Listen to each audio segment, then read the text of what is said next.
Salut tout le monde, c'est NLVHan, je vous retrouve pour une nouvelle vidéo. Donc pour celles qui ont regardé mon blog, il s'agit là donc de la commande express que j'ai eue début juillet. Donc une commande qui s'est produite pour un mariage, donc mariage dans ma famille, et du coup on m'a demandé de faire plusieurs choses.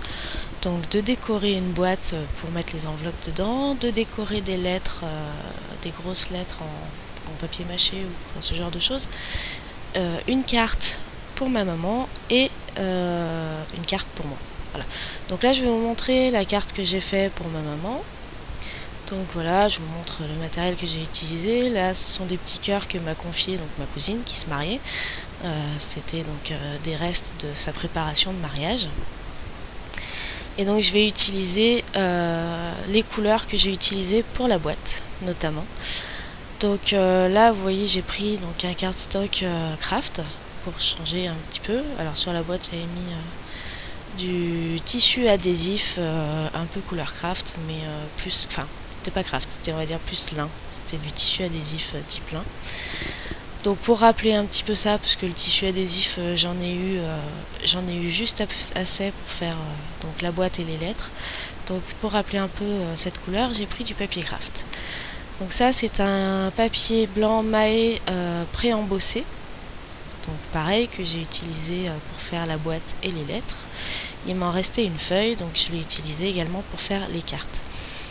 Je vous montrerai en vidéo que cette carte là, puisque l'autre je ne l'ai pas filmé, je l'ai fait en dernière minute, puisque c'était tout un projet en dernière minute.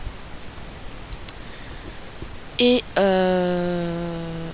donc voilà, c'était vraiment très serré, j'ai pas pu tout filmer, j'ai vraiment filmé que celle-ci. Donc les tampons que je vous avais montré, donc celui-ci qui vient, alors je crois de Chine, donc j'ai pas forcément la marque, et je vais venir utiliser donc le die fausse couture ronde chez Simon Stamp et un die que vous avez vu forme étiquette de Scrap Plaisir. Voilà, donc je fixe mon die sur mon papier pré-embossé, donc ça va, même en le passant dans la Big Shot, ça n'a pas abîmé l'embossage du papier. Donc voilà le résultat. J'adore vraiment cet effet fausse couture, je trouve ça vraiment génial. Donc après j'ai pris un cercle toujours de la même collection de die un peu plus grand. Donc là la fausse couture n'a pas d'intérêt, mais enfin bon c'est pour regarder les bons diamètres. Et donc je suis venue découper dans du rhodoïde un papier, enfin un cercle un plus grand. Et ici, quitte à sortir la Big Shot, j'ai également découpé mon étiquette dans du papier marron qui provient également des restes de ma cousine. Voilà, donc je suis sûre d'être dans les couleurs de son mariage, c'est ça qui est bien. Donc je colle là avec du repositionnable et j'essaye mon tampon sur une chute de papier parce que comme je vous l'ai dit, je sais pas trop d'où il vient. Donc du coup la qualité n'est pas toujours au rendez-vous, mais bon là ça va. Donc j'utilise la Versamark et je viens tamponner mon motif au centre du cercle, d'où le papier repositionnable. Je viens le scotch repositionnable. Je viens rajouter un petit cœur. Alors de quelle planche je ne pourrais pas vous dire, parce que généralement dans les planches américaines il y a toujours des petits cœurs, donc c'est facile d'en récupérer un quand on en a besoin d'un. Je viens prendre de la poudre à embosser blanche que je viens appliquer donc sur mon motif que j'ai tamponné à la Versamark. Donc comme vous pouvez le voir déjà rien que sur la vidéo, la poudre est très grossière, du coup le résultat ne va pas être terrible. Donc je fais attention, j'enlève quand même les surplus avec un petit pinceau. Et puis je viens chauffer avec mon heat gun. Donc je le passe un peu derrière pour éviter que le papier se déforme trop. Mais enfin bon, c'est quand même pas la meilleure. Enfin, ça aide un peu, mais c'est pas fantastique non plus. Et je viens faire fondre donc la poudre avec le heat gun. Donc là, comme vous le voyez, je prends mon stylo blanc et je viens repasser aux endroits où la poudre a mal fondu, puisque bon, voilà, la poudre étant très grossière.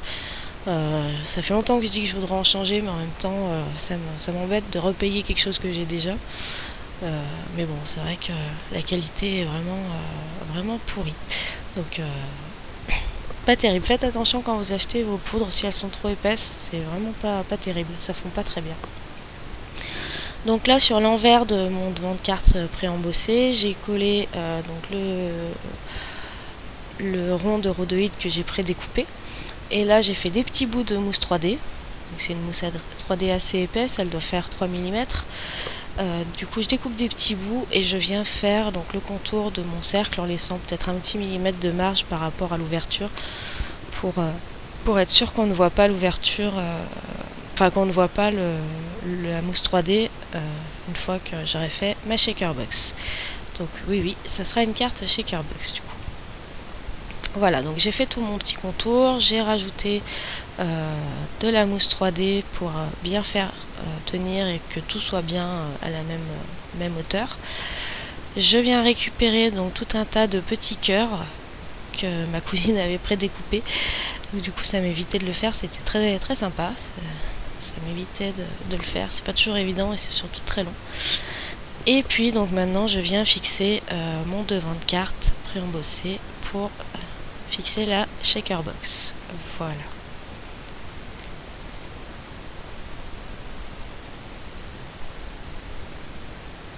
Voilà, donc ça bouge bien, c'est cool. J'ai pas eu trop de soucis sur celle-ci, c'était très bien. Je viens prendre ma planche de tampon de chez Scrap Plaisir, j'ai sélectionné le mot félicitations, puisque pour moi c'est quand même ce qui se rapporte mieux au mariage. Je le tamponne toujours à la Versamark sur mon étiquette prédécoupée. Et cette fois, je viens utiliser une poudre dorée. Donc celle-ci est très fine, donc le résultat est franchement vachement mieux. Donc pourquoi cette fois j'ai mis du doré et pas du blanc? Parce qu'en fait, comme je vous l'ai montré dans le détail de ce que j'allais utiliser, je vais venir utiliser des enamel shape de couleur dorée en fait, et du coup je voulais faire un rappel pour pas qu'il soit tout seul sur la carte. Il faut que les couleurs se répondent, c'est quand même vachement sympa. Donc je colle mon étiquette et donc les enamel shape dont je vous ai parlé, les voici. Donc ce sont des enamel shape que je me trompe pas, c'est alors j'ai le nom de la collection, c'est Gilby de Mamanzai il me semble, et c'était dans une box de Simon Sestan cet hiver que j'ai eu. Donc voilà de quoi utiliser les petits cœurs dorés. Voilà, donc vous voyez, je cherche vraiment les emplacements où les mettre.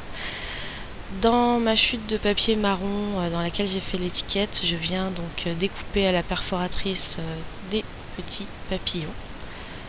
Voilà, histoire d'habiller un peu le reste de la carte, puisque c'est quand même un schéma, on va dire, très basique, hein, une shaker box en rond au milieu avec une étiquette dessous, c'est très classique, hein, j'ai pas fait quelque chose non plus d'extrêmement extravagant. Et je viens donc positionner mes petits papillons. Donc avec le stylo à colle, j'ai mis la colle que sur on va dire la partie centrale du papillon, on va dire le corps, et après avec les mains je viens leur donner un peu de volume sur les ailes en remontant les ailes. Donc c'est sûr, après dans une enveloppe des fois ça se raplatit un peu, mais enfin bon, tant pis. Là ils sont trop petits pour que je puisse y rajouter un petit bout de mousse 3D ou quoi que ce soit. Donc là je viens prendre des demi-perles un peu de couleur nacrée, donc ça aussi ce sont des restes du mariage que m'avait confié ma cousine pour faire la boîte et les lettres. Donc je viens en coller beaucoup, un peu partout, je trouvais ça très joli comme rendu.